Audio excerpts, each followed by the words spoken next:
Sumqayıt şəhər Şəhidlər Xiyabanında Azərbaycan ordusunun müddətdən artıq hərbi qulluqçusu şəhid Rəhimli Orxan Elxanoğlunun doğum günü münasibətilə tədbir keçirildi. Əvvəlcə Sumqayıt şəhərində yerləşən Şəhidlər Xiyabanında şəhidin məzarı ziyarət olundu, gül dəstələri qoyuldu. Tədbir iştirakçıları torpaqlarımızı bütövlüyü uğrunda canından keçmiş vətən oğullarının xatirəsini bir dəqiqəlik sükutla yad etdilər. Tədbirdə çıxış edən Qubadlı rayon icra hakimiyyəti başçısının müavini Allahverdi Haqverdiyev qeyd etdi ki, vətən müharibəsində qəhrəmancasına döyüşmüş, Azərbaycan bayrağını işğaldan azad edilən torpaqlarımıza dalğalandırmış, ölkəmizin ərazi bütövlüyü uğrunda canlarını fəda etmiş əskər və zabitlərimizin qəhrəmanlığı, xalqın birliyi və ədalətli mövqeyi dəmir yumruqda birləşərək işğalçıya sarsıdıcı zərbə vurmuşdur. Daha sonra çıxış edənlər şəhidimizlə bağlı öz xatirələrini bölüşdülər. Şəhidimizin atası Elxan Rəhimov göstərdikləri diqqət və qayğıya görə Ali Baş Komandan, Prezident İlham Əliyevə və birinci vitse-prezident Mehriban Əliyevaya minnətdarlığını bildirdi. Tədbirdə vətənpərvərlik mövzusunda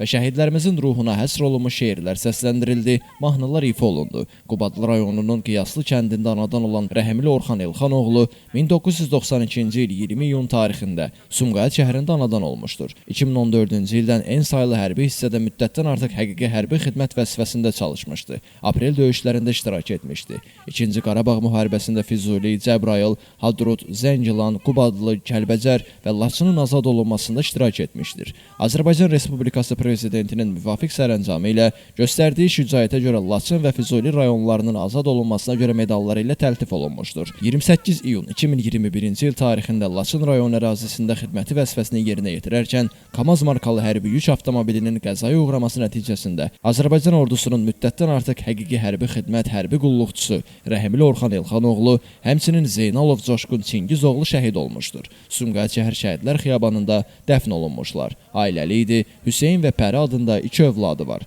Allah şəhidlərimizə rəhmət eləsin. Elvin Qudrətov, Şəmstan Fikrətli, Elbrus İsmailov, bugün informasiya proqramı üçün.